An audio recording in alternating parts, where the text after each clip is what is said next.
world. October's coming to a close, so let's wrap this thing up right with some favorites and fails.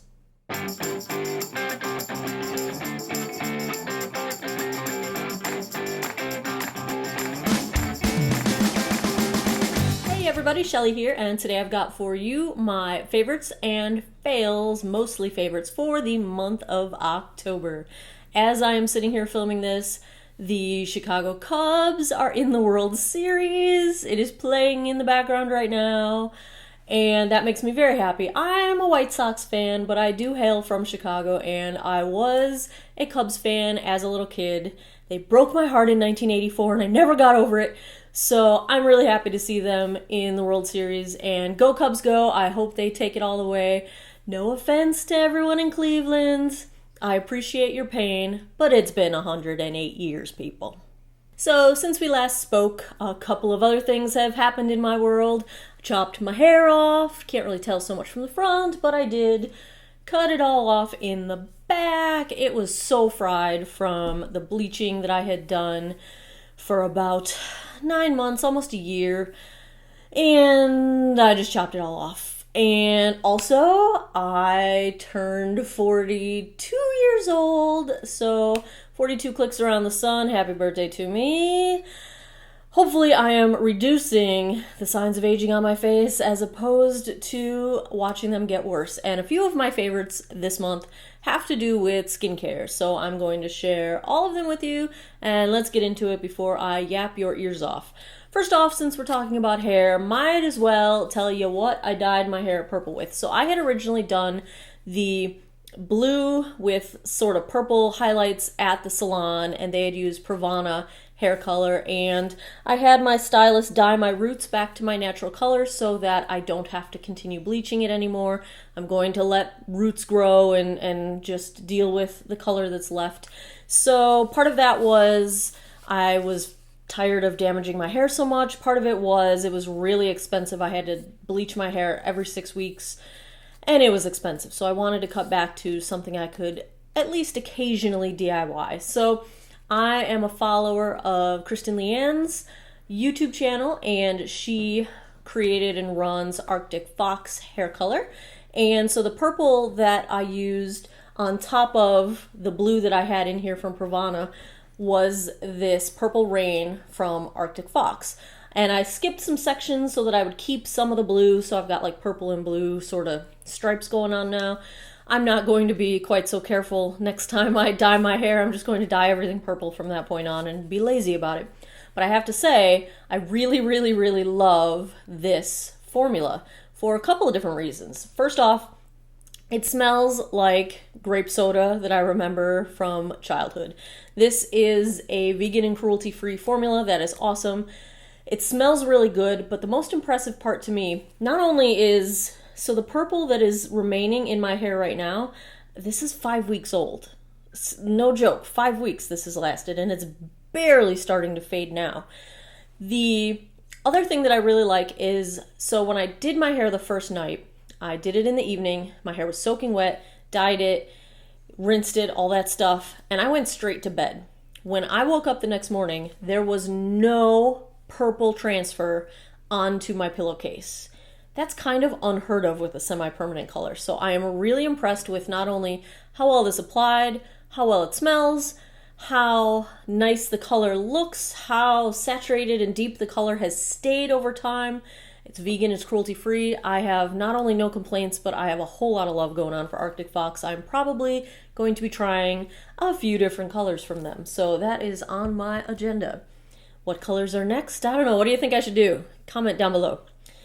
Next up, I ventured into the world of full coverage foundations. Now, I generally don't need full coverage. I've got a little bit of hyperpigmentation, some sunspots that I like to get rid of. There's a fur on my mouth right now. So for the most part, I don't need full coverage. However, I have freckles. I really like the look of full coverage, sort of doll face kind of thing. I like getting rid of my freckles. I've had freckles all my life. I don't like them. I like to get rit of them. So first I tried the Kat Von D Lock-It Foundation.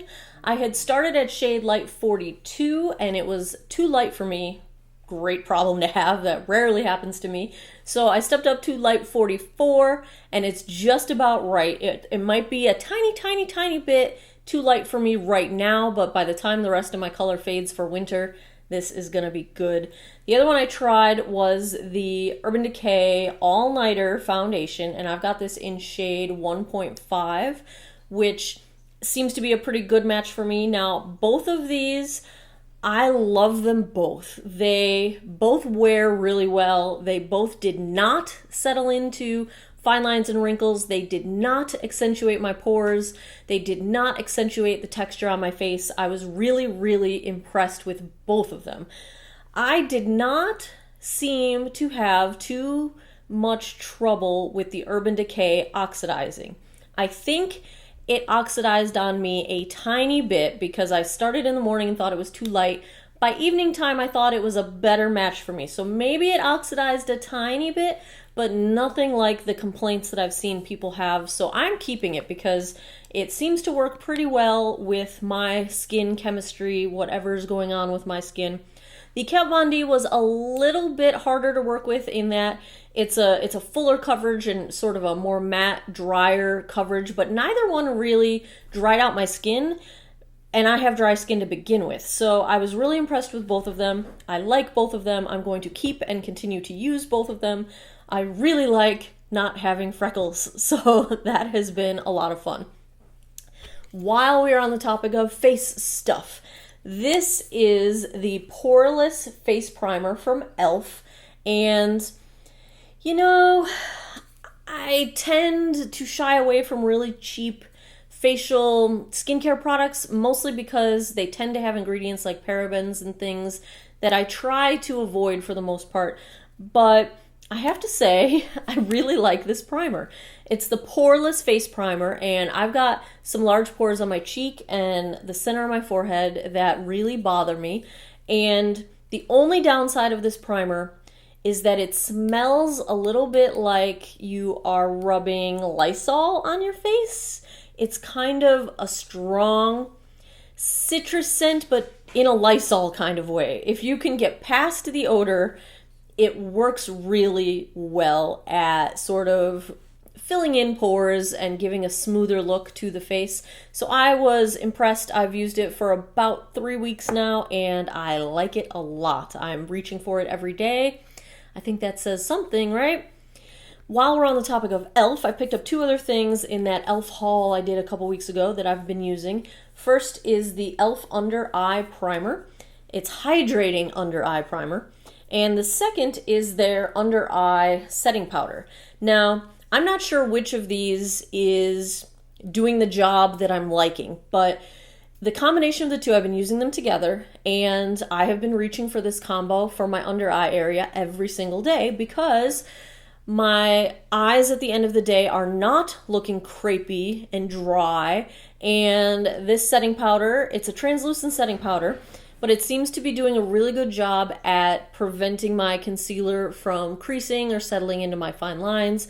I've used it with multiple concealers and it's working very well all together. Of course, most recently and most frequently I've been using the Tarte Shape Tape concealer, but I have used a few others, a couple drugstore concealers, and this combo is working really well for my under eye area. So thumbs up to e.l.f. I might be on board with some of your stuff right now. We're kind of going that direction now, aren't we? Next up, let's talk about some brushes. I had picked up the foundation brush and concealer brush from Kat Von D when I purchased the foundation, and the foundation brush is fine. I do like it. I've been trying it with some of my foundations that don't seem to like the damp beauty blender. I prefer personally a beauty blender, but I am finding that that brush, for the foundations that don't like the beauty blender, it's working really well for me. It's also, when I want a fuller coverage out of my, say, medium coverage foundation, that brush is working very well. The concealer brush, though, favorite territory right here. Holy cow, this has become my new way to apply my concealer. The shape of it is just really cool. It's this angled, it comes to a tip, but it's a thick sort of angled tip, It's firm yet super soft. It gets into the crevices around your eyes super easily. It's just a really, really, really, really, really good brush. I'm in love with this brush. This is more than a favorite. This is like beloved territory. This brush. Not cheap. I think it was $24, $26, but hopefully it will last me forever. I have a couple other brushes here. This was a surprise. I had like a buy one, get one half off at Ulta, and this is from Nyx, and it's just a crease blending brush, and it's super, super soft. It's dense enough, but not super dense. It's small enough that you're going to get fairly precise placement of color, but it's sort of fluffy enough that you're going to get really, really nice blending too. This was a nice surprise. Really like it. Reach for it almost every day. Good brush. Like this brush. My only fail for the month. The fail just got even worse, if you can believe it. Okay, here we go. So I was at CVS and I had a buy one, get one half off for Makeup Academy. And I had run out of the Makeup Academy Brush Cleansing Balm. It's a solid canister of cleansing balm, and you rub your brush in it and then you rinse it off on your little, egg or whatever you use.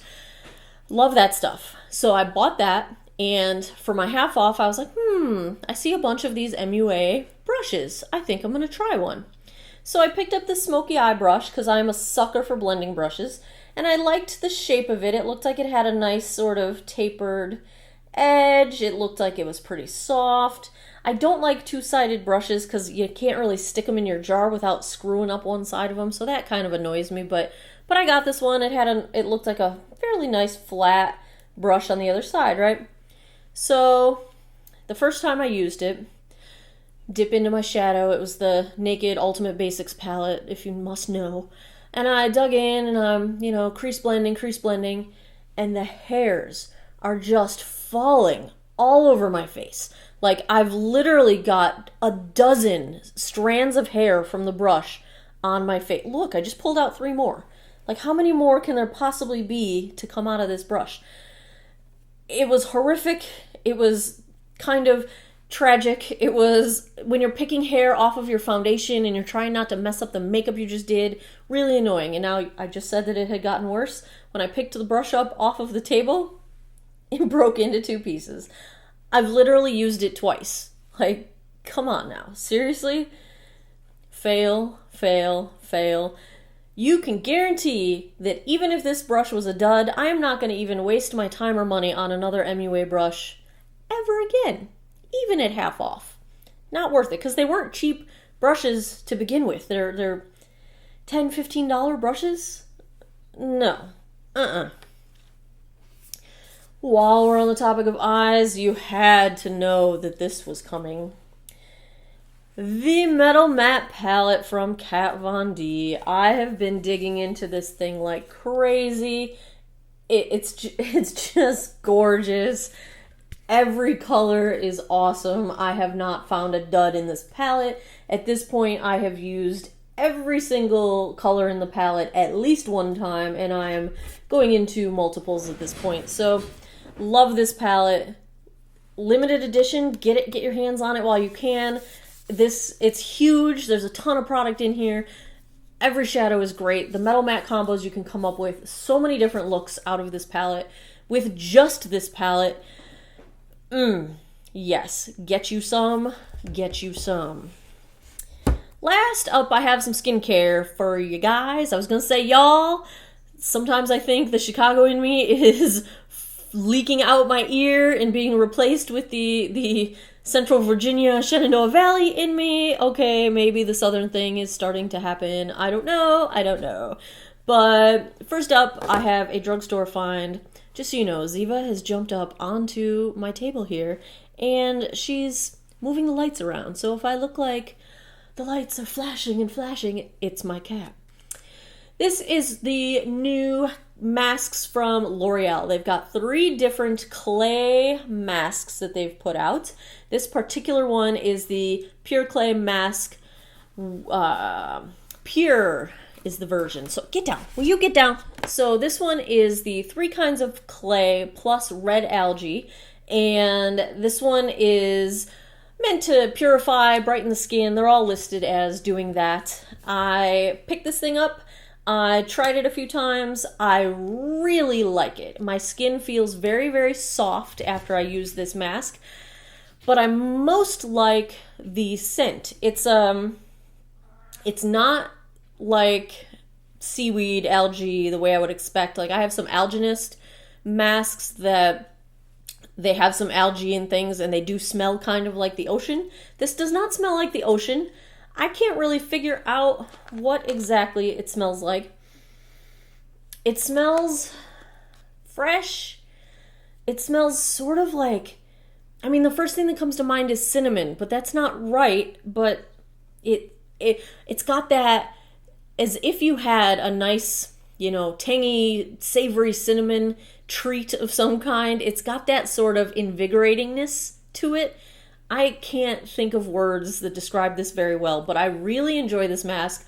Because I liked it so much, I picked up the charcoal version. So all 3 of these have the 3 kinds of clay plus some natural ingredient to enhance them. So this one's got the red algae, the other one is charcoal, and the third one is for oily skin, it's a mattifying one. I can't think of what the ingredient is, but I did not go anywhere near that because I have dry skin, and anything mattifying is probably going to dry me to death. So I did pick this one up. I've used this one several times. The charcoal one I just got, haven't used it yet. I will keep you guys posted. Really, really like the red algae one. In the face mask category, you guys saw my review of this. I love the Charlotte Tilbury Goddess Skin Clay Mask for baby skin. This is like recovery and re-moisturization and smoothing, and I swear it makes my skin look brighter, like paler, which to me is a good thing. Like, if I can get rid of any signs of spots or hyperpigmentation, I'm really happy about that. So I really do get that from a single use of this, and I look forward to it. I've been starting to do this mask in the morning before I apply my makeup, and it makes my skin so smooth. It's like the best canvas my face could possibly be, and which is not perfect because this face is not perfect, but it really, really, really helps. So I've been using this in the morning under my makeup a couple times a week, and I am thoroughly enjoying this mask. Thoroughly enjoying. Last up, I have got some serums that Wayne Goss was just gushing over on his YouTube channel. And his point was that they've got great formulations, but they're reasonably priced, that this is going to change skincare altogether because it's going to make it available to everybody at this price point. So I figured, what is there to lose? If it's that great and the price point is right, might as well try it. So I picked up 3 serums, and these are from The Ordinary is the name of the line. The company, I don't know if I'm pronouncing it correctly, but Deciem is the company. Now, the first serum that I picked up is called the Buffet. It is a multi-peptide serum, and it's targeted as an anti-aging serum. So I'm using that in the evening and in the morning.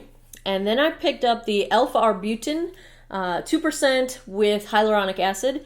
This is meant as a serum to decrease hyperpigmentation and dark spots, which that is my primary frustration with my skin. I did not wear sunscreen for many, many, many years. It wasn't even a thing when we were kids, really. And I have a lot of damage on this side of my face, sun damage from driving an hour to and from work every day without wearing sunscreen for years. So I picked up this one. So the Buffet was $15 US. The Alpha Arbutin was $9 US. And the third one that I picked up, those two I'm using morning and night. And the third one I picked up is the Niacinamide and Zinc. So this is sort of an anti-blemish formula. Wayne promised on his channel that not only would this help with anti-blemish purposes, but it would also help reduce the size of large pores, which is my other main concern. So I have added this to my routine. This was $6. So for literally $30, I got all 3 of these. I've been using them for about 2 weeks now. I am seeing a difference. I did take photographs before I started them. So once I have a month worth of use under my belt, I will do an overall review on the whole set.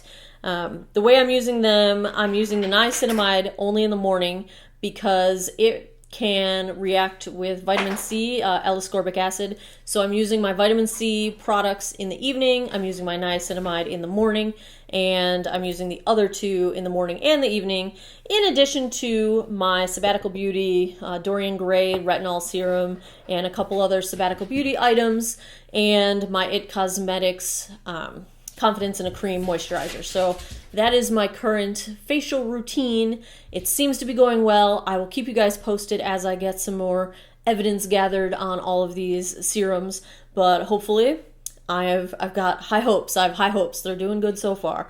So that is my list of favorites and 1 fail for the month of October. I hope you guys have found something interesting to try out yourself. If you've had any experience with these products or you have any other things you think I should try, please leave me a comment down below. I would love to hear what you guys are checking out this month. Thanks a lot for stopping by, spending some time with me. Please subscribe if you haven't already. I post new videos every week.